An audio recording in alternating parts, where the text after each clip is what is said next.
अस्सलामु अलैकुम वरहमतुल्लाहि वबरकातुहू। रब्बी इश्रह ली सदरी व यस्सिर ली अमरी वहलुल उक़दतम मिन लिसानी यफ़क़हू क़ौली। क्वेश्चन नंबर 8 हमारा जो एग्जाम का है उसके अंदर हमारे एथिक्स, इसकी जो आई कैप की वेटेज है वो है 10। आज हम उसका चैप्टर नंबर 1 को स्टार्ट करेंगे, रीडिंग करना स्टार्ट करेंगे। इस चैप्टर के अंदर हमारे पास क्या चीज़ें शामिल हैं, इसमें पहली ये है कि टैक्स सिस्टम कैसा होना चाहिए, उसके मकासद क्या हैं, टैक्स की टाइप्स क्या है, इसके करेक्टरिस्टिक्स क्या है, यानी बेसिक जो है ना हमारा एक है। और आसान भी है और सीधी इसमें चीज़ें जो है वो लिखी गई हैं।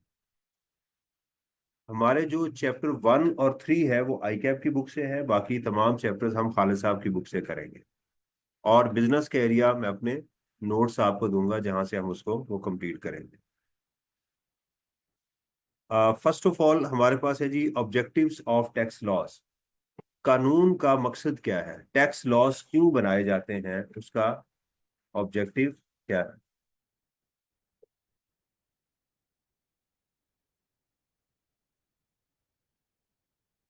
आपको मैंने कल जो बात कही थी जेमिनाई का, आप कितने लोग हैं जो कहते हैं जी हमने इंस्टॉल की है, एप्लीकेशन कर ली है। एप्लीकेशन मैंने आपको कहा था जेमिनाई की एप्लीकेशन कीजिएगा। आपका व्हाट आई थिंक सो कि 25% पेपर वो आपकी अंग्रेजी वो ठीक कर देगा। आप उससे बात करेंगे तो आपको लिखने में बड़ी आसानी होगी, बोलने में बड़ी आसानी होगी। तो प्लीज इसको जो है वो सीरियस नोट पे लें। आप इसको अपने सिलेबस का एक हिस्सा समझें। It is a part of your syllabus, उसको उस तरह से लेकर चलें। आज पहली जो हमारी चीज है इसकी समरी मैं आपको दे चुका हूं। ये है डेफिनेशन ऑफ टैक्सेशन। किसकी डेफिनेशन क्या है, ये आज तक मैंने एग्जाम में देखी नहीं कि उसने कभी पूछा हो कि डिफाइन टैक्सेशन। लेकिन हमारी ये हेल्प करेगी। हम जो चीज कभी एग्जाम में नहीं आई वो ये कह सकते हैं कि इसकी इंटेंसिटी कम है, लेकिन उसको छोड़ेंगे नहीं। जो हमारी किताब में मौजूद है उसको हम इंशाल्लाह लेकर वो चलेंगे। Taxation is defined in many ways, common definition is as under. तो ये वैसे देखें ना, वैसे ये लाइन ही गलत बनती है। अगर लिखा है कि definition is defined in many veg, तो फिर कॉमन डेफिनेशंस आना चाहिए ना, मैनी वेज। तो बहरहाल, अच्छा ये देखें ये कॉलन लगा हुआ है। जब कोई लिस्ट बनाई जाती है तो कॉलन यूज किए जाते हैं। इसका भी आपने सही इस्तेमाल करना है कि सेमी कॉलन कहाँ इस्तेमाल करना है, एंड कहाँ लिखना है और कहाँ लिखना है, इसकी मैं प्रैक्टिस करवाऊंगा। कहते हैं it is a process, taxation क्या है, ये एक प्रोसेस है by which the sovereign, sovereign किसे कहते हैं, इंडिपेंडेंस। जो कोई ऐसी सॉवरन बॉडी हो, कोई इंडिपेंडेंट बॉडी होनी चाहिए, through it's law making body. यानी सॉवरन क्या है कि कोई लेजिस्लेटर के थ्रू रेज करे किसको, revenues, in order to use it for the expenses of the government. तो इसमें हमें क्या चीज पता चली कि एक इंडिपेंडेंट बॉडी होनी चाहिए। पाकिस्तान में कौन सी बॉडी है independent, FBR, federal board of revenue है। और प्रा वगैरह प्रोविंसेस की अपनी बॉडीज भी मौजूद है। Through it's law making body, parliament हमारी लॉ मेकिंग लेजिस्लेटर है। रेजिस रेवेन्यू, वो रेवेन्यू रेज करे किस मकसद के लिए, नंबर 1 गवर्नमेंट के एक्सपेंडिचर को मीट करने। पहला ऑब्जेक्टिव ये है कि जिस मशीनरी ने टैक्सेस को कलेक्ट करना है उसके लिए इसको इस्तेमाल होना चाहिए। It is a means for the government, ये गवर्नमेंट का एक मकसद है, in increasing its revenue under the authority of the law.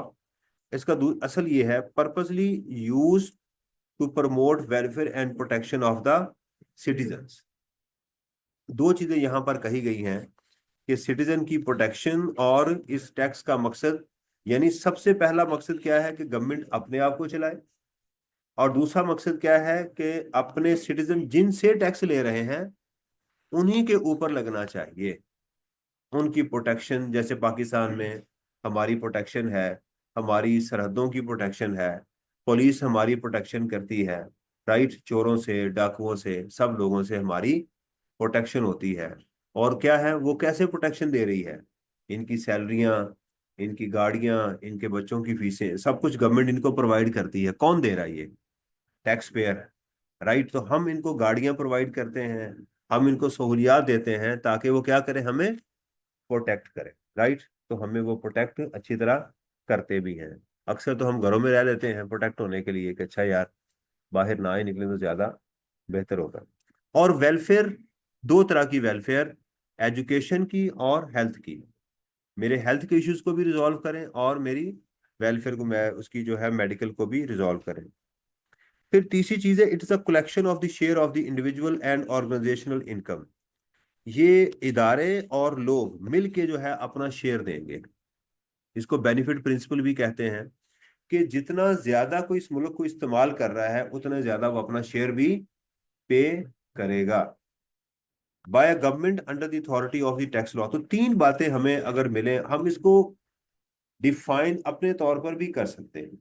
हम कह सकते हैं कि taxation is a process by a sovereign through a legislator, right, to run the government, protect the citizens for and the welfare of the citizens, and it is a contribution or share of the individual and the organizations। अगर आप इन तीनों लाइनों को मिलाएंगे तो एक ये line आपको मिल जाएगी। अंडरस्टैंड? गवर्नमेंट को चलाने के लिए लोग शेयर करेंगे। इसके दो ऑब्जेक्टिव हमें बताए गए इसमें, गवर्नमेंट को चलाना और लोगों की प्रोटेक्शन और उनकी वेलफेयर, ये ऑब्जेक्टिव हमारा होगा इसके अंदर।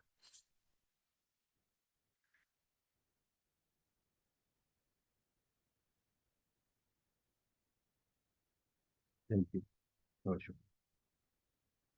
Revenue and non revenue objectives, कल हमने बात की थी। अच्छा, कुछ सवाल हो तो मेरे से पूछ लिया करें। अगर आप नहीं पूछेंगे तो मुझे दो बातें में से कोई एक बात क्लियर होगी, या तो आपको समझ लग गई है या आपको लग समझ गई है। समझ आई ना? समझ आई ना? एक होता है लग समझ गई है मुझे अब। तो या तो आप, अगर आप कुछ नहीं पूछ रहे हैं तो इनमें से कोई एक बात जरूर है। या तो आपको कुछ समझ नहीं आई जिसको कहते हैं लग समझ गई है, या आपको बिल्कुल क्लियर है, जस्ट लाइक क्रिस्टल। ओके, तो मैं पहली ऑप्शन ले रहा हूँ हर वक्त, unless until you do not raise any question. Fine.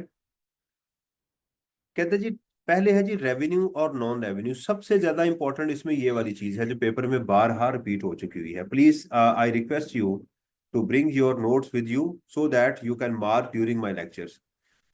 जो लोग ऑनलाइन या ऑफलाइन मुझे सुन रहे होते हैं उनसे भी रिक्वेस्ट है कि मुझे वॉच ना किया करें। मैं कोई कतरीना कैफ नहीं हूँ कि मेरा कोई डांस नहीं मैं करता। ये क्लासरूम है और आपने जो है वो मुझे क्लास की तरह ही लेना होता है कि आप उसको क्या करें, लिखा करें। जो भी मैं आपको करवा रहा हूँ उसको साथ साथ लिखा करें। लेक्चर को रोक के, ये नहीं कि 2x पे चला के और तराबियों की तरह आप मुझे पढ़ सुना करें। तसल्ली के साथ जो है किया करें। तो पहले जी, taxes are primary revenue yielding tools. Yield क्या होता है? दो चीजें होती है, किसी चीज से किसी चीज का पैदा होना। घर है तो उससे रेंट मिलना, इसको यील्ड बोलते हैं। शेयर्स का डिविडेंड, डिविडेंड उसका यील्ड है। आपके प्रॉफिट के अकाउंट के ऊपर जो है वो उसका इंटरेस्ट, उसकी यील्ड है। राइट, तो यील्ड क्या है? उसका इनकम जनरेट होना। एक होता है चीज को डिस्पोज ऑफ कर देना, उससे भी इनकम बनती है, उसको यील्ड नहीं बोलते। मैंने प्लॉट लिया, घर लिया, उससे रेंट आना शुरू हो गया तो मैं क्या कहूंगा कि ये मेरी यील्ड है। और मैंने प्लॉट को बेच दिया, ये एक अलग चीज है। तो ये आपने टैक्स को पढ़ते हुए मेरे साथ बड़ा कैटेगोरिकल आपने जहन में रखना है कि चीज को बेचना और चीज है और उससे इनकम का आना अलग चीज है। मिक्स नहीं करना। Of the government of the modern ages, the government levies, levies का मतलब होता है लगाना, taxes in order to achieve the following objective. Number one, collection of revenue to run the to run and administer the government। ये वही ऊपर बात आई थी, अगेन वही रिपीट हो रही है। ठीक है। नंबर वन, इसका मकसद क्या है? रेवेन्यू को कलेक्ट करना और गवर्नमेंट को खुद चलाना। To use as a tool for implementation of its policies. और गवर्नमेंट अपनी पॉलिसीज को इम्प्लीमेंट भी किससे करती है? टैक्सेस की मदद से ही करती है। And for the fair distribution of wealth. तो तीन काम इसके ये है। क्या काम है जरा बताइएगा? कलेक्शन ऑफ रेवेन्यू, इसलिए to run the government. Administrate नहीं आ रहा, मुंह पे चढ़ रहा, दफा करें।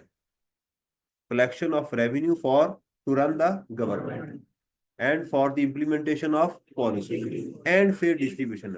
पहला उसका रेवेन्यू ऑब्जेक्टिव यही है, तीन चीजें। अच्छा, aside from purely financing government operational और expenditure, taxation is also utilized as a tool to carry out the national objective of social and economic development। जो है ये वाले हैं, ये पेपर में बारहा आ चुका हुआ है कि टैक्सेस जो है ये किस तरह से मुल्क में डेवलपमेंट, किसी मुल्क में डेवलपमेंट पैदा करते हैं।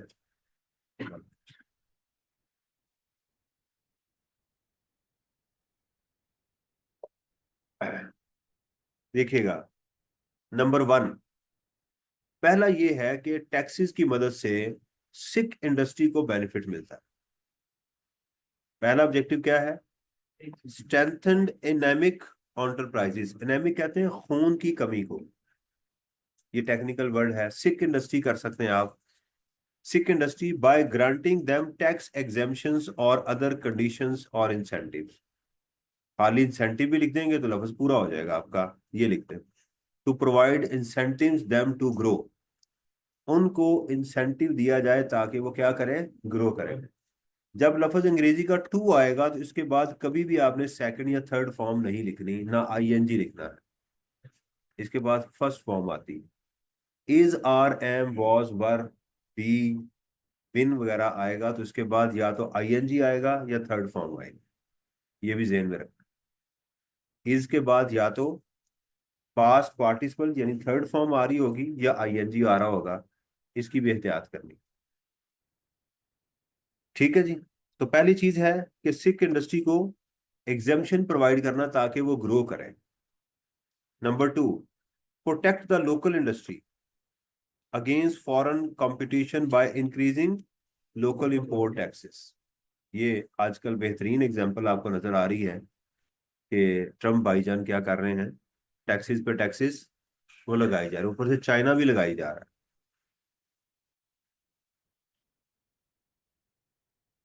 फाइन। तो ये है। तो दूसरा काम क्या है? लोकल इंडस्ट्री को प्रोटेक्ट करना as a bargaining tool in trade negotiation with the other countries. Bargaining, international trade को भी कंट्रोल किसे किया जाता है? ये बार्गेनिंग हो रही है ना चाइना और अमेरिका के दरमियान, वो क्या कर रहा है? उन्होंने टैक्स बढ़ा दिए, उधर चाइना ने भी बढ़ा दिए, उसने और बढ़ा दिए, चाइना ने भी और बढ़ा दिए। बार्गेनिंग हो रही है ना, कि तुम कम करोगे तो हम भी कम करेंगे, तुम बढ़ाते जाओगे तो हम भी बढ़ाते जाएंगे। लो फिर, ऐसे तो ऐसे ही सही। तो ये है। तो इंटरनेशनल ट्रेड को कंट्रोल करने के लिए क्या होता है? आप इसके लिए सादा लाइन क्या लिख सकते हैं? Taxes use as a tool to monitor the international trade. International trade को मॉनिटर करने के लिए भी टैक्सेस की यूज किया जाता है। To counter the effect of the inflation और डिप्रेशन। ये ज़हनी डिप्रेशन नहीं है, ज़हनी डिप्रेशन तो होती है टैक्सेस से, ऐसा तो इसमें कोई शक वाली बात है।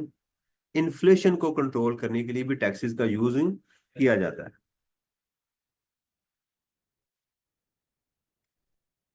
अमेरिका में अब इन्फ्लेशन बढ़ेगी कम होगी? क्यों? भी जो चीज भी चाइना से उधर जाएगी, सेल जाएंगे, बैटरियां जाएंगी, गंदम जाएगी, जो कुछ जाएगी वो क्या होगी? उस पर टैरिफ लग चुका हुआ है। वो टैरिफ उस बंदे ने किससे कलेक्ट करना है? लोगों से। तो उसका बर्डन शिफ्ट होगा कि नहीं? ये है। अगर आप चाहते हैं कि आपकी मुल्क की इन्फ्लेशन कम हो तो फिर आपको क्या क्या करना पड़ेगा? टैरिफ्स को डिक्रीज करना पड़ेगा। अगर आप इंक्रीज करते जाएंगे तो इन्फ्लेशन भी बढ़ती है। तो टैक्सेस की मदद से you can counter the inflation, right, by increasing और डिक्रीजिंग, आप उसको भी कंट्रोल कर सकते हो। To reduce inequalities in the distribution of wealth. मुल्क के अंदर इन इक्वालिटीज को उर्दू में क्या बोलेंगे? मतवाजी। हाँ, यानी कि जैसे मैंने आपको स्टंट की मिसाल दी थी कि आपका जो बाईपास है उसके लिए 25-30 लाख रुपए बाज़ का लग जाता है, लेकिन गरीब आदमी तो नहीं लगवा सकता। उसके लिए क्या है फिर, फ्री हॉस्पिटल्स हैं, वो वहां पर जाके क्या करे, इलाज करवा लें। तो ये है, इस तरह से आपकी क्या होती, इनइक्वालिटीज को कम किया जाता है। अगर गरीब का बच्चा प्राइवेट स्कूल में नहीं पढ़ सकता तो कहाँ जाए, गवर्नमेंट स्कूल में चले। बेहतरीन किस्म के state of the art government school मौजूद हैं। हॉस्पिटल हमारे इतने ज़बरदस्त किस्म के, मेयो हॉस्पिटल चले जाएं, गुलाब देवी चले जाएं, ज़बरदस्त किस्म के हमारे हॉस्पिटल मौजूद हैं। डॉक्टरों के पास जाएं, बेहतरीन जो है वो डॉक्टर हमारे मौजूद हैं। एक दफ़ा मुझे मेयो हॉस्पिटल जाने का इत्तेफाक हुआ, तो मैंने वॉशरूम जाना था। तो वॉशरूम गया तो एक तो नीचे से वो टूटा हुआ था दरवाज़ा, और दूसरा उसमें वो चिटकनी नहीं थी। तो मैंने उस बंदे को बुलाया, मैंने कहा भाई इसको यूज़ कैसे करना है? कहता जैसे घर में यूज़ करते हैं। तो मैंने कहा भाई ये तो चिटकनी नहीं है इसमें ना। तो कहता आपने दोनों चीज़ें मैनेज करनी, दरवाजे को भी कंट्रोल करना है, अपने कपड़ों को भी कंट्रोल करना है, और अपनी इज्जत की हिफाजत आपने खुद ही करनी है। उन्होंने कि इतने सोल ना बने, कंफर्ट जोन से बाहर आए। मसलन आप समझें कि आप जो है नेचुरल इन्वायरमेंट में बैठे हुए हैं, जैसे लोग भी तो गांव में ऐसे ही जाते हैं ना। तो इसने कहा इसलिए परेशान ना हुआ करें, जिंदगी में ऐसे हालात पैदा होते हैं तो इसलिए ये हमारी सारी चीजें हमारे लिए मौजूद हैं। देखें ना, इससे एडेप्टेबिलिटी क्रिएट होती है आपके अंदर, हर किस्म के माहौल। देखो वो गोरा क्या करेगा बेचारा, वो यहाँ आके नहीं कर सकता, लेकिन हम कर सकते हैं। हमें बगैर बाथरूम आप दरवाजे के भी दे दें हम जा सकते, क्योंकि हमारी आदत बन जाएगी ना आहिस्ता आहिस्ता। तो ये है, तो इन इक्वालिटीज क्या हो गई, खत्म हो गई। तो गांव वाले बंदे और शहर वालों को क्या कर दिया आपस में, बराबर कर दिया। तो ये है। तो टैक्सेस की मदद से आप ये भी कर सकते हैं।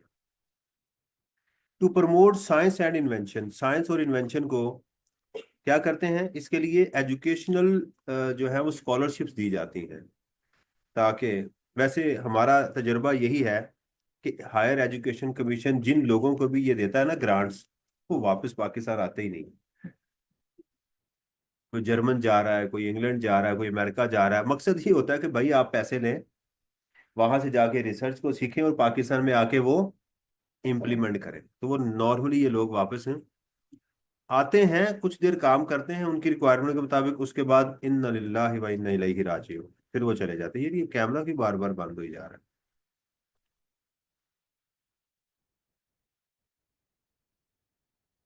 टैक्सीज कहते हैं डिप्रेशन में कैसे करते हैं ये, डिप्रेशन से मुराद ये है कि इकोनॉमी डिप्रेस हुई हुई है।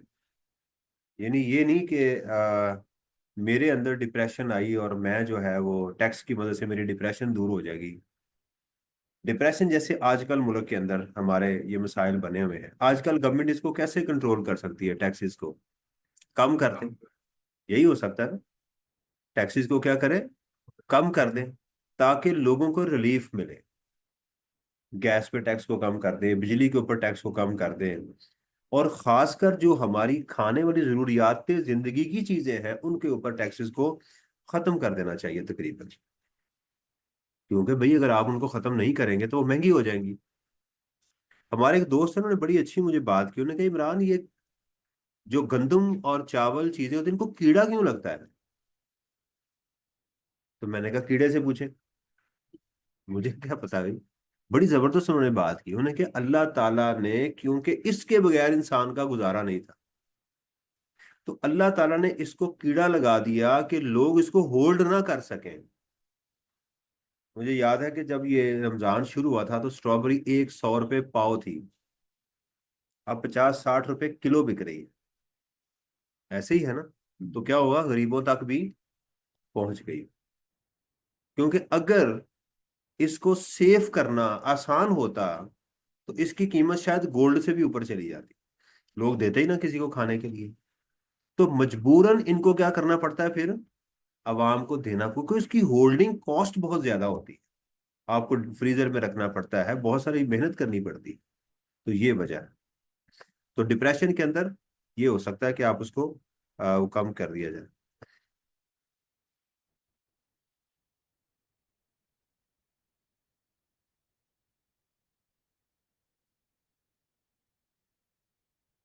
आप बताइएगा कि मेरी स्क्रीन शेयर्ड है आप लोगों के साथ, क्योंकि मुझे जो है वो नजर आ रहा है कि मेरी आपके साथ स्क्रीन शेयर्ड नहीं है। ये बताइएगा प्लीज, कि ऑनलाइन मुझे देख रहे हैं।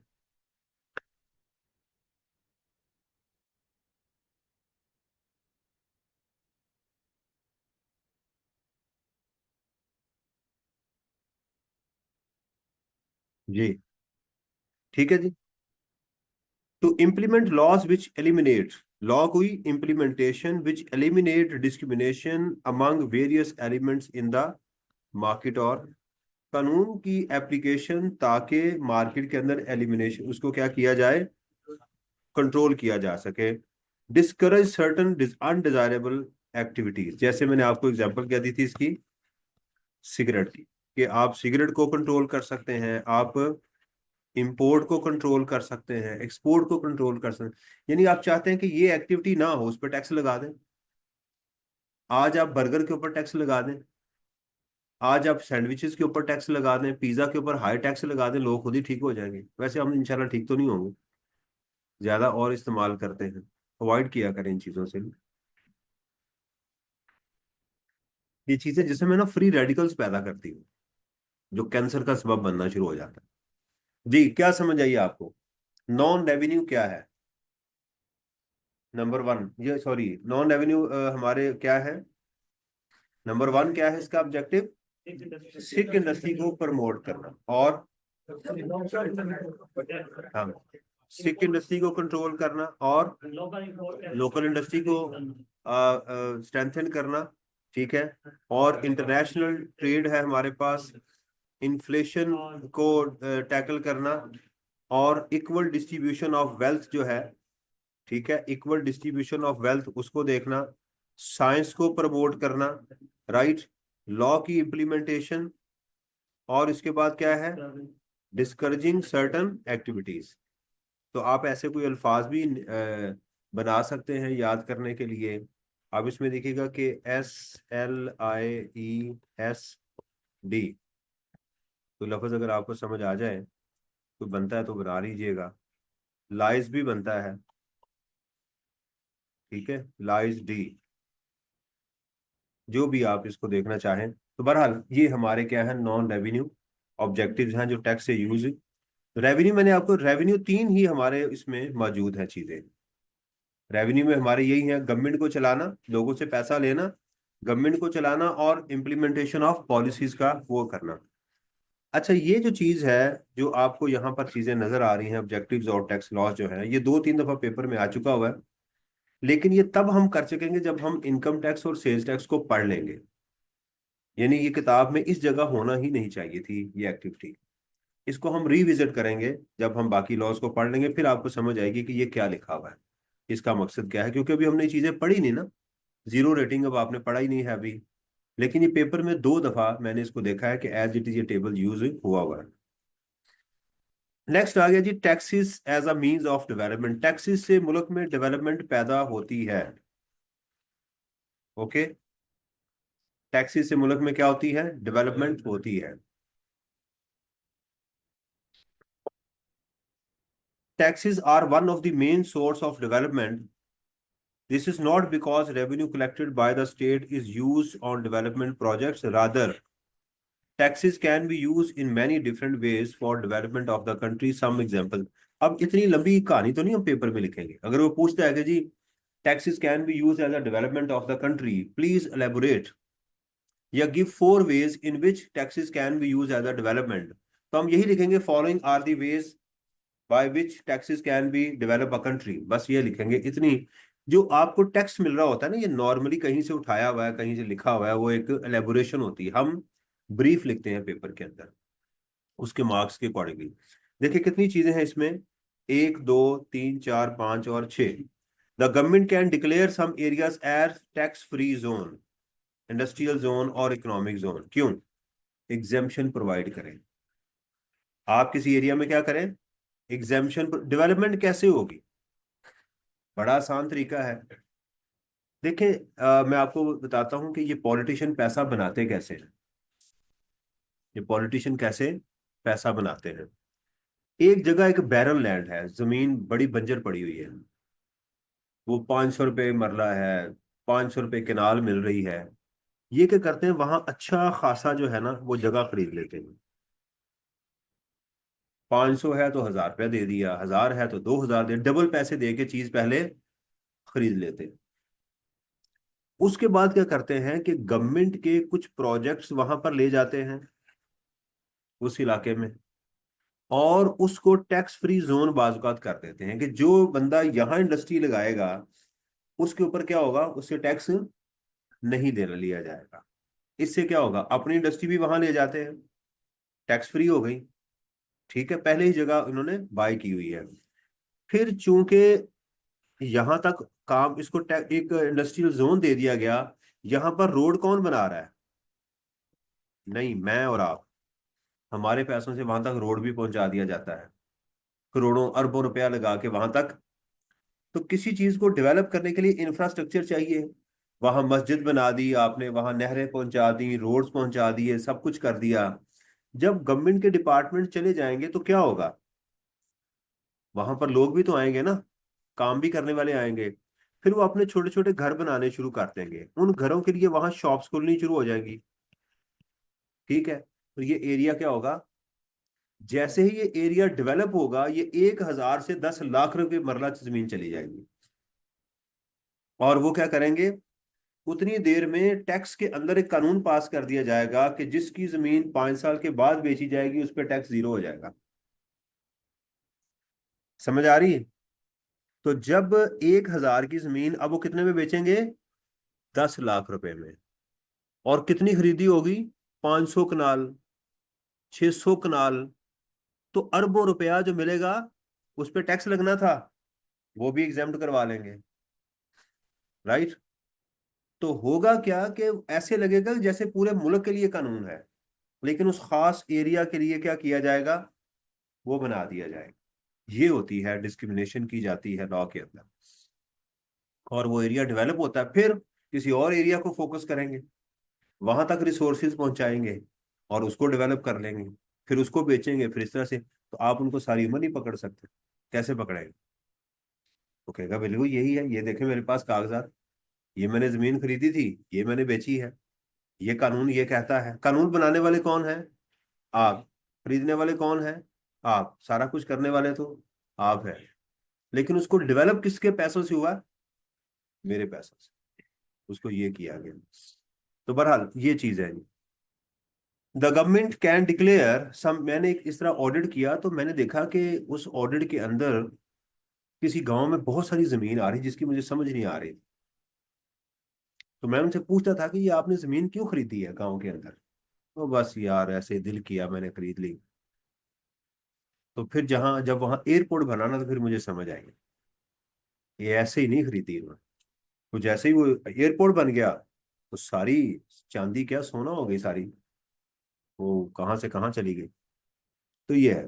तो गवर्नमेंट कैसे डेवलपमेंट कर सकती है कि किसी एरिया को क्या करे, टैक्स फ्री कर दे, और वहां डेवलपमेंट शुरू हो जाएगी। दूसरी क्या है, अमीरों को ज्यादा टैक्स लगाएं और गरीबों को कम टैक्स लगाएं। उससे क्या होगा कि अमीर को टैक्स देने में नुकसान नहीं होगा, गरीब की मदद हो जाएगी। तो अमीरों से पैसा लेके किसको दें, गरीबों को दें। यानी हम अमीर हैं तो गरीब हमारे जो हुक्मरान होते हैं उनको पैसा दें ताकि वो भी अमीर हो जाए। तो ये हमारा दूसरा ये हो जाएगा। Imposition of high custom duty rates on luxury items, क्यों? इससे क्या होगा, लोकल इंडस्ट्री डेवलप हो। जैसे मैंने आपको मायरा की एग्जांपल दी थी, तो इससे क्या होगा आपकी टैक्स क्रेडिट्स। अच्छा, टैक्स क्रेडिट्स फायदे को कहते हैं, टैक्स इंसेंटिव इसको कहते हैं। क्रेडिट वही लफ्ज है जो उर्दू वाला लफ्ज है कि मुझे इसका क्या क्रेडिट मिलेगा, अंग्रेजी में सॉरी बोलते हैं, उर्दू में तो नहीं कहते। यार इसका मुझे क्या क्रेडिट मिलेगा, तो जब भी लफ्ज आएगा ना टैक्स क्रेडिट, तो इसका मतलब होगा टैक्स का फायदा। तो टैक्स इंसेंटिव दें किनको, charitable donations to promote welfare activities. देखिएगा, जैसे ईदी है, छिपा है, ठीक है, ये शौकत खानम हॉस्पिटल है, ये सारे इदारे जो हैं, असल में ये जो सर्विसेज प्रोवाइड कर रहे हैं ना, ये गवर्नमेंट का काम था। ऊपर हमने पढ़ा ना, गवर्नमेंट का क्या काम है, कि टैक्स पेयर से पैसा ले और इनकी वेलफेयर करे। तो बाज बात क्या होता है कि सोसाइटी के कुछ लोग खुद ही क्या करते हैं कि टैक्स पेयर के लिए वेलफेयर करना शुरू कर देते हैं। असल में ये काम किसका था? गवर्नमेंट का। इसलिए गवर्नमेंट क्या करती है कि ऐसे इदारे जो गवर्नमेंट का काम कर रहे होते हैं, एक पहली बात कि उनको एग्जाम कर देती है टैक्स से, कि भी हम आपसे टैक्स नहीं लेंगे। दूसरा, जो टैक्स पेयर इनको पैसे देगा उसको टैक्स क्रेडिट देते हैं, कि भी इनको पैसा दो, हम तुम्हें क्या देंगे, इसका टैक्स में बेनिफिट देंगे। ये होता है। इससे क्या होगा? गवर्नमेंट खुद भी डेवलपमेंट कर रही है, लेकिन साथ साथ सोसाइटी के कुछ लोग डेवलपमेंट शुरू कर देते हैं। तो ये भी गवर्नमेंट का एक टूल होता है ताकि मुल्क के अंदर डेवलपमेंट, हॉस्पिटल्स बने, यूनिवर्सिटीज बने, ताकि लोग उससे फायदा उठा सके। टैक्स एग्जाम्पशन टू चैरिटी, और ये दोनों बातें मैंने आपको बता दी। यानी जो बंदा पैसे दे रहा है उसको भी फायदा दें, और जो इदारे हैं उनको क्या कर दें, एग्जाम्पशन दे दें, उनको कहें जी हम आपसे पैसा नहीं लेंगे। दोनों को, पैसा देने वाले को फायदा दें, जिसको पैसा मिल रहा है उसको भी फायदा दें। Exemption to agricultural sector to promote agriculture. Pakistan में एग्रीकल्चर इनकम क्या है? इनकम टैक्स से एग्जाम्प्ट है। किससे है? इससे क्या होगा? आपकी एग्रीकल्चर इनकम बढ़ेगी। देखे ना, मुझे अगर टैक्स से बचना है तो मैं क्या करूं? एग्रीकल्चरल प्रोसेस करूं, ताकि उससे क्या हो, मेरी इनकम में फायदा हो। जी बताएं। नंबर वन, पहला क्या है? टैक्सी ज्यादा, ये दोनों बड़ा इंपॉर्टेंट है, इसको जरा साथ साथ नोट करते जाएं। पहला क्या है कि आप tax free zones, tax free zones क्या है डिक्लेयर करें, ताकि वो इलाका डेवलप हो, ये लैंड डेवलपमेंट होगी। दूसरा क्या है? इक्वालिटी, इक्वालिटी करें, अमीरों से पैसा लेके गरीबों तक पहुंचाएं। नंबर टू, आप कस्टम ड्यूटी टैरिफ्स को इंक्रीज करें, टैरिफ को इंक्रीज करें ताकि लोकल इंडस्ट्री डेवलप हो सके। तीसरा क्या है कि आप टैक्स क्रेडिट्स दें उन लोगों को जो चैरिटेबल इंस्टीट्यूशन को करते हैं, और एग्जेम्पशन प्रोवाइड करें उन चैरिटेबल इंस्टीट्यूशंस को, और एग्जेम्पशन प्रोवाइड करें किसको? एग्रीकल्चरल सेक्टर को आप क्या कर दें, वो प्रोवाइड कर दें। ठीक है जी। तो ये लफ्ज बन जाएगा आपका टी। चाय पी के डेवलपमेंट करें। चाय पी के, देखें ये चाय पिए ना, तो डेवलपमेंट हो रही है। टी, टी में कितने आ गए? Tax free zone, tariffs, tax credits, ठीक है, और टैरिफ्स टैक्स क्रेडिट, तीन हो गए टी के। और ई के, इक्वालिटी और एग्जेम्पशंस, और ए एग्रीकल्चर सेक्टर को करते हैं। तो ची होगी जी हमारे टैक्सीज एज अ डेवलपमेंट। मेरा बेटा बार बार कह रहा हूँ लिख के याद कर। क्या कह रहा हूँ? लिख के याद करना है, जुबानी ऐसे नहीं करना। आप यहाँ तक कोई क्वेश्चन हो? No question. Basics of tax laws, जो कानून है उसकी बेसिक्स क्या है? देखिए, मैं बार बार आपको ये कल भी बात बताई थी कि ये चीजें आपस में एक ही चीज बार बार रिपीट होती हुई आपको मिलेगी। इसीलिए मैंने आपको क्या किया था कि समरी इसलिए प्रोवाइड की थी, ये वाली, अगर आपको याद हो।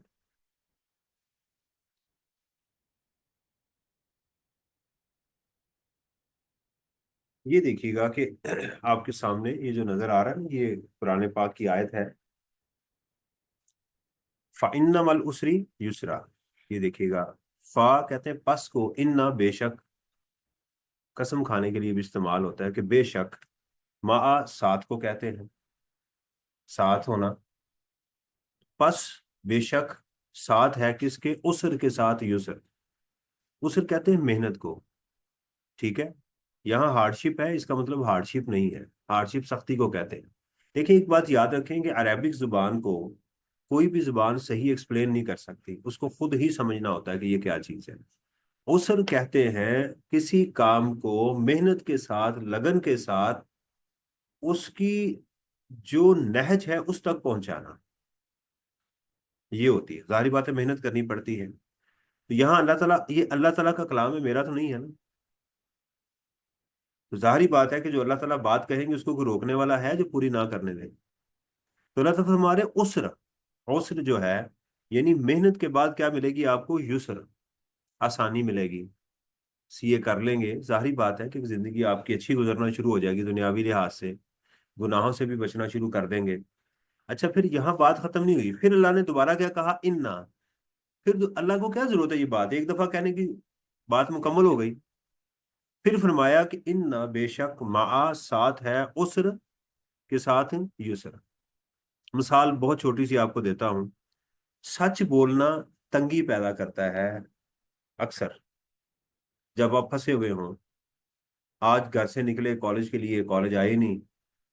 जैसे तो ना cash in transit, sir student भी इन ट्रांजिट होते हैं, stock in transit, cash in transit, transitional electron, तो स्टूडेंट भी ट्रांजिशनल होते हैं, दरमियान में फिर रहे होते हैं कहीं पे। तो घर वालों ने पूछा कहाँ से आए हो, जी कॉलेज से आया हूँ, ये नहीं पता किस कॉलेज से आए हैं, लड़कियों के कॉलेज से आए हैं, लड़कों के कॉलेज से आए हैं।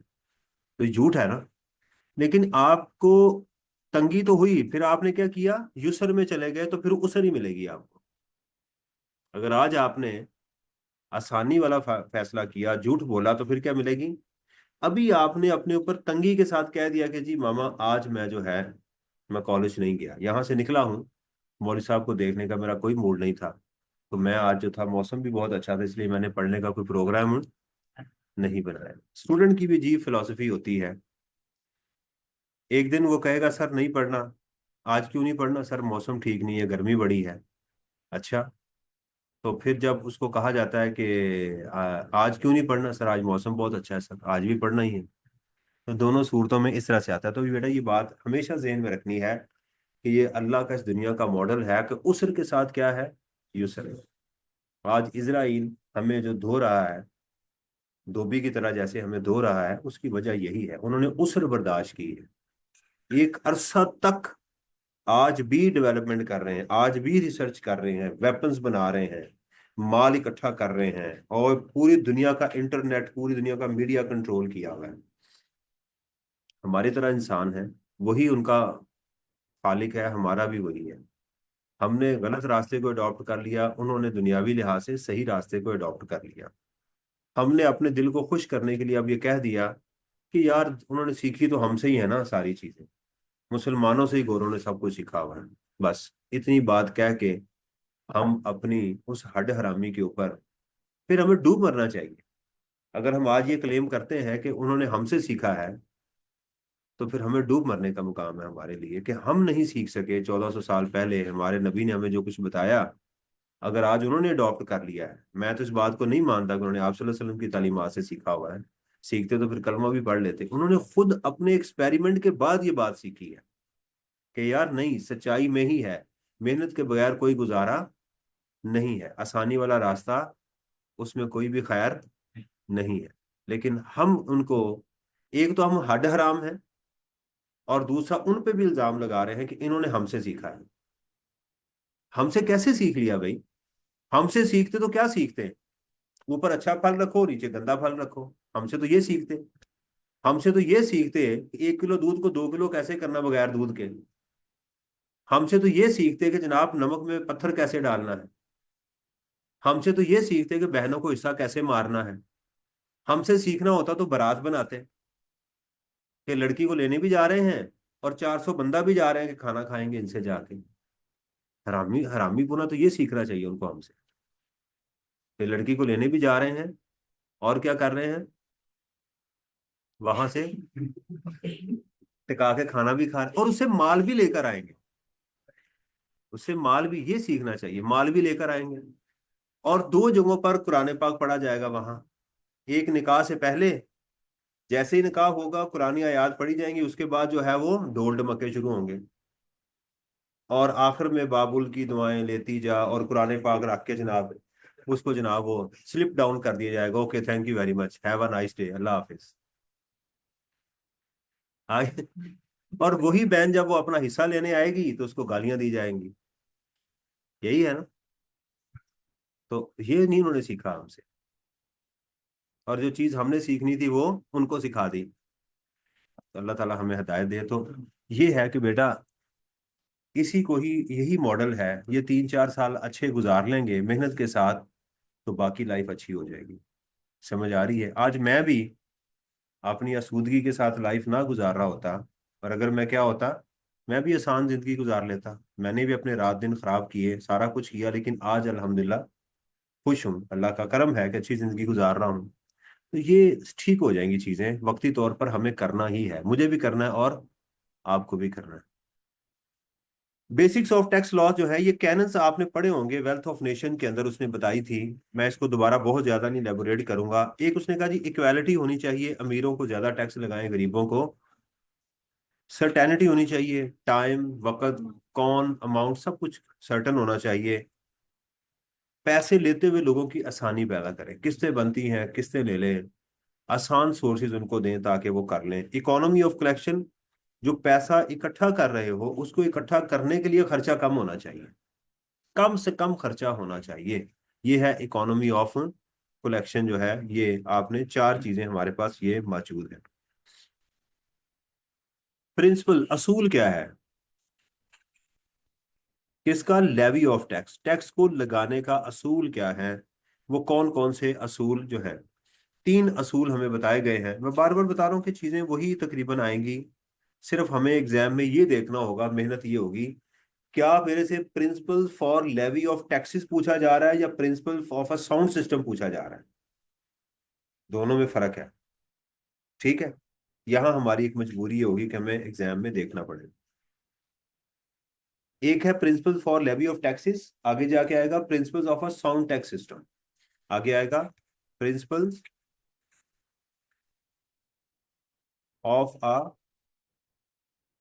साउंड टैक्स सिस्टम, आगे जाके ये आएगा। ये भी एग्जाम में पूछा गया है, ये भी पूछा गया है। ये 2-3 दफा पूछा गया है, ये एक दफा पूछा गया है एग्जाम के अंदर। तो हमें गलती नहीं करनी। अगर साउंड टैक्स सिस्टम पूछा जाए तो वो बताएंगे। क्या है जी टैक्स लगाने के असूल? सबसे पहले है बेनिफिट प्रिंसिपल, वही कि अमीरों से जो बंदा जितना फायदा ले रहा है उससे उतना ज्यादा टैक्स ले। दिस प्रिंसिपल होल्ड्स, या सेज भी लिख सकते हैं अंग्रेजी में, इतना औखा लफ्ज लिखने की क्या जरूरत है। सेज दैट, या according to this principle, the individual should be taxed in proportion to the benefit they receive from the government, and taxes should be paid by those people who receive direct benefit of the government program। बस इतनी बात भी लिखते हैं कि जितना फायदा ले रहे हैं उतना ज्यादा, जो बंदा जितना ज्यादा फायदा गवर्नमेंट से ले रहा है उतना ज्यादा टैक्स भी वो पे करे। एबिलिटी टू पे प्रिंसिपल, वही इक्वालिटी दोबारा आ गई यहाँ पे। The principle, according to this principle, taxes should relate with the person's income or ability to pay। जितनी ज्यादा कोई इनकम कमा रहा है उतनी ज्यादा उससे टैक्स। पहला प्रिंसिपल क्या है? बेनिफिट प्रिंसिपल, जो ज्यादा बेनिफिट ले रहा है उससे ज्यादा टैक्स ले। दूसरा क्या है? जिसकी इनकम ज्यादा है उससे टैक्स भी ज्यादा ले। Equal distribution principle, income, wealth and transaction में be tax at a fix percentage. कहता दूसरी बात यह है कि आप ज्यादा वाला काम ना करें, आप कोई प्रपोर्शनेट वाला काम भी कर सकते हैं। राइट, सबके ऊपर एक रेट भी लगाया, जैसे डिविडेंड के ऊपर 15%, अमीर हो गरीब हो सबके ऊपर 15% रेट है। ठीक है, ये तो 3 उसने हमें असूल बता दिए। एक उसने बता दिया हमें एबिलिटी टू पे प्रिंसिपल, और तीसरा उसने बता दिया इक्वल डिस्ट्रीब्यूशन जो है, वो उसने हमें ये बता दिया कि इस तरह से भी आप इसको लगा सकते हैं। 3 चीजें आपने जहन में रखी, benefit principal, ability to pay principal. कोशिश करें कि यही हेडिंग एग्जाम में यूज करें ताकि सॉल्यूशन के साथ हम ज्यादा से ज्यादा मैच कर सकें। काइंड्स ऑफ टैक्सेस, हमारे 3 तरह के टैक्सेस हैं, प्रोपोर्शनल और फ्लैट टैक्सेस। इसकी एग्जांपल अगर आप लिखना चाहें तो डिविडेंड है, प्रॉफिट ऑन पीएलएस अकाउंट है, राइट। इसके अलावा लॉटरी है, प्राइस बॉन्ड है, प्राइस बॉन्ड विनिंग है। यहां पर गवर्नमेंट ने फिक्स टैक्स लगाए हुए हैं, इसको कहते हैं एक ही रेट, एक कोई परसेंटेज लगा दें ताकि सभी लोग वो पे करें। A tax system that requires the same percentage of income from all tax payer regardless of their earning. बस ठीक है इतना। इतनी बात भी ठीक है कि एक same percentage is applied to all tax payers irrespective of their income. Regressive क्या है? A tax that takes a larger percentage या high percentage from the low earner, high percentage from the low income and low percentage from the high income. ये लगा, thank you very much. ये दुनिया में हमने कभी नहीं लगा, देखा नहीं है। पाकिस्तान में एक आया था बीटीसी, और ये ऑप्शनल था, और इसमें कहा गया कि जो शख्स, एक साल आया ये कानून पाकिस्तान के अंदर, कि जो शख्स जितनी ज्यादा इनकम डिक्लेयर करेगा हम उससे उतना ही कम टैक्स लेंगे। तो मुझे बताएं कि ये खुशी की बात थी या गमी की बात थी? हाँ, ऑप्शन दी का उन्होंने कि आप जितनी ज्यादा इनकम शो करेंगे उतना हमसे टैक्स कम लेंगे। फायदा था या नुकसान था? नुकसान था। वो कैसे? फायदा नुकसान कैसे था? हाँ, जैसे आपने सोच लिया ना, यानी आप इतने ज्यादा सियाने नहीं हैं जितने सियाने जो हैं मार्केट में बैठे हैं। उन्होंने भी यही सोचा कि ये आज हमें पकड़ रहे हैं, ये चूरी है। वो चूहे को नहीं डाली जाती चूरी। वो आता तो है जनाब घी की खुशबू देख के, रोटी देख के, लेकिन उसके बाद क्या है, उस कड़की में फंस जाता है। तो इसलिए किसी लोगों ने इसको अडॉप्ट ही नहीं किया। उन्होंने कहा थैंक यू वेरी मच। उन्होंने कहा यार हम आपसे कम टैक्स ले रहे हैं। उन्होंने कहा नहीं, हम ज्यादा ही देंगे। आप, हम इस सिस्टम को अडॉप्ट आप अपने पास ही रखें। तो ये है, ये दुनिया में लगता भी नहीं है, लोग इसको एक्सेप्ट भी नहीं करते। रिग्रेसिव टैक्सेस क्या है ये, और प्रोग्रेसिव टैक्सेस क्या है? A tax that a larger percentage from the, ये हम इस वक्त पाकिस्तान में इंडिविजुअल जो टैक्स फर्म्स हैं इनके ऊपर ये टैक्स लगा हुआ है। कंपनी के ऊपर प्रोपोर्शनल लगा हुआ है। कंपनीज के ऊपर, कंपनीज के ऊपर इस वक्त फ्लैट 29% लगा हुआ है। और जो सोल प्रोप्राइटर हैं और फर्म्स हैं उनके ऊपर प्रोपोर्शनल टैक्स रेट जो है वो ये लगा हुआ है।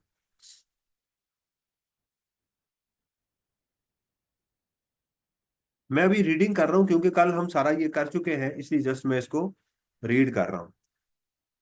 खसूसियात क्या होनी चाहिए किसी कानून की? आप कहेंगे सर अभी तो पढ़ी है। भाई वो प्रिंसिपल पढ़े थे, तो आप कहेंगे सर असूल और खसूसियत एक ही होता है। उसकी स्पेलिंग और है, इसकी स्पेलिंग और उसका जवाब भी और है। इसलिए हम इसको दोबारा करेक्टरिस्टिक्स के नाम पे पढ़ेंगे। पहला असूल क्या है? एनफोर्स्ड कंट्रीब्यूशन होनी चाहिए, वॉलंटियर नहीं होनी चाहिए। ऐसा नहीं है, मैंने कल बताया था ना कि जी आपकी मेहरबानी थोड़ा सा टैक्स तो दे दें, ऐसा नहीं होना चाहिए। बाय हुक एंड क्रुक होना चाहिए। भाई इतना टैक्स देना है, भाई देंगे देंगे आप, आपके अब्बू भी देंगे। समझ आई ना? और पाकिस्तान में एक और चीज भी बता दूं, कोई शख्स फौत हो जाए तो टैक्स वाले समझते हैं कि नहीं ये जिंदा है। भुट्टो उस वक्त तक जिंदा रहेगा जब तक उसकी नस्लें टैक्स नहीं दे देगी। ये बात याद रखो। अगर कोई शख्स फौत हो गया और उसने टैक्स देना था, तो उसके बच्चों को बुलाया जाएगा भी तुम आके टैक्स दो। तो कहेंगे जिसने टैक्स देना था वो तो फौत हो गया। उन्होंने कहा नहीं, वो जिंदा है, वो तुम्हारे अंदर जिंदा है। समझ आ रही है? ये तकरीबन दुनिया में हर जगह पर ऐसे ही होता है कि टैक्स जो है वो उसकी स्टेट से रिकवर किया जाता है। उसका कर्जा जो होता है ना उसकी स्टेट से रिकवर किया जाता है। ये कैश में होना चाहिए। द पेमेंट, पहले लिखते हैं the tax payment is not voluntary in nature and imposition is not dependent upon the will of the person tax. Tax payer की विल के ऊपर नहीं होना चाहिए, ये कंपलसरी। नंबर टू क्या है? Payable in cash. The payment by cheque, promissory note और in kind is not accepted. लेकिन चेक में होता है, आप ये ना लिखें, आप बस इतना लिख दें the taxes should B payable in cash और थ्रू नॉर्मल बैंकिंग चैनल, आप लिखें ये। The taxes should B proportionate in nature, कोई परसेंटेज होनी चाहिए। बाद जगहों पर परसेंटेज नहीं भी है टैक्सेस के अंदर। उन्होंने पर यूनिट लगा दिया हुआ है। सेल्स टैक्स और एफईडी के अंदर ये चीज हमें ज्यादातर हमें एफईडी के अंदर मिलती है कि पर केजी के हिसाब से उन्होंने, टोबैको जो है ना तंबाकू, वहां किलो के हिसाब से लगा हुआ है, वहां कोई परसेंटेज नहीं है, इतने किलो के इतने पैसे आपने टैक्स देना है। Right, normally. दूसरा ये proportionate payment of taxes should be based on the ability to pay principle, higher income of the tax payer the bigger the amount of tax should be, वो होना चाहिए। Taxes should be levied on transactions income और property. Right, kilo के हिसाब से नहीं होना चाहिए कि आपका वेट वेट कितना है, जितना आपका वजन है उस वजन के हिसाब से दें। ऐसे भी तो टैक्स लग सकता है ना पाकिस्तान में, क्या ख्याल है? लग सकता है कि नहीं?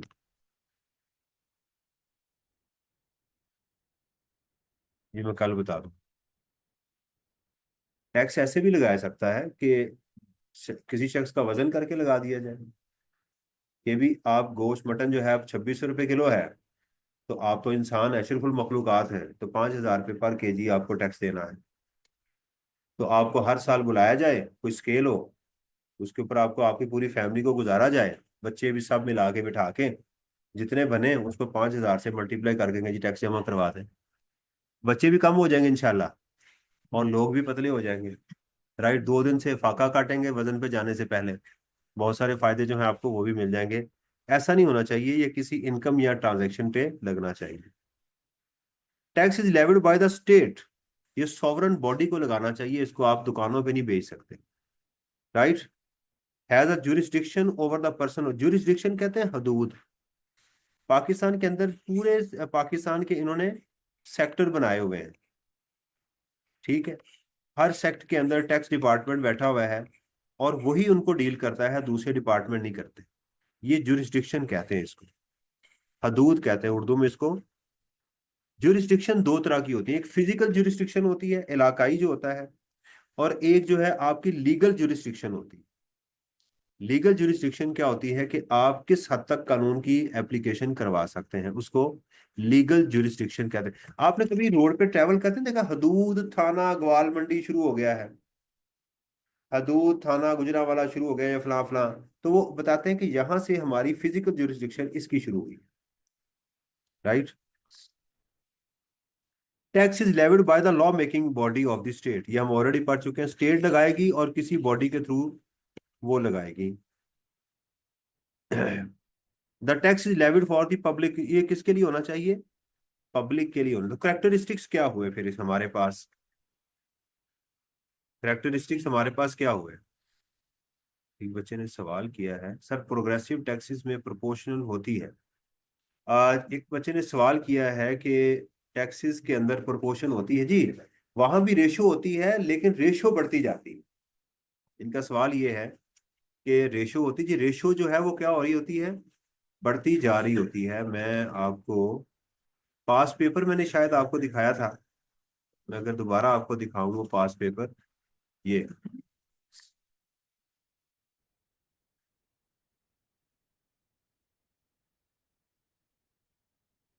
ये देखिएगा, यहां पर आप देखें कि 6 लाख रुपए तक, 6 लाख रुपए तक 0% है ना, है तो परसेंटेज ही, लेकिन जिसकी इनकम 6 लाख से बढ़ के 8 लाख होगी उसके ऊपर 7.5, उससे बढ़ेगा तो परसेंटेज कितनी हो गई, फिर आगे कितनी हो गई? तो इनकम भी बढ़ती जा रही है और टैक्सेस का रेट भी। इसको प्रोग्रेसिव टैक्स कहते हैं, इसको क्या बोलते हैं? प्रोग्रेसिव टैक्स कहते हैं। राइट, इसी तरह शायद यहाँ कोई प्रोपोर्शनल की भी एग्जांपल हो, नहीं है मैंने आपको, तो ये उसकी एग्जांपल है जिन्होंने अभी मेरे से पूछा है। तो करेक्टरिस्टिक्स क्या हुए?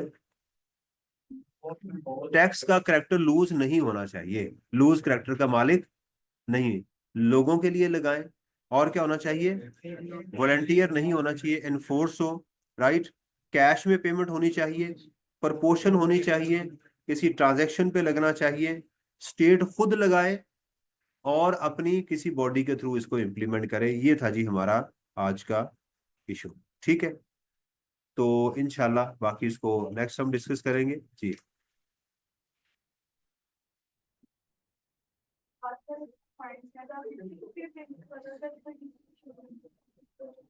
जी।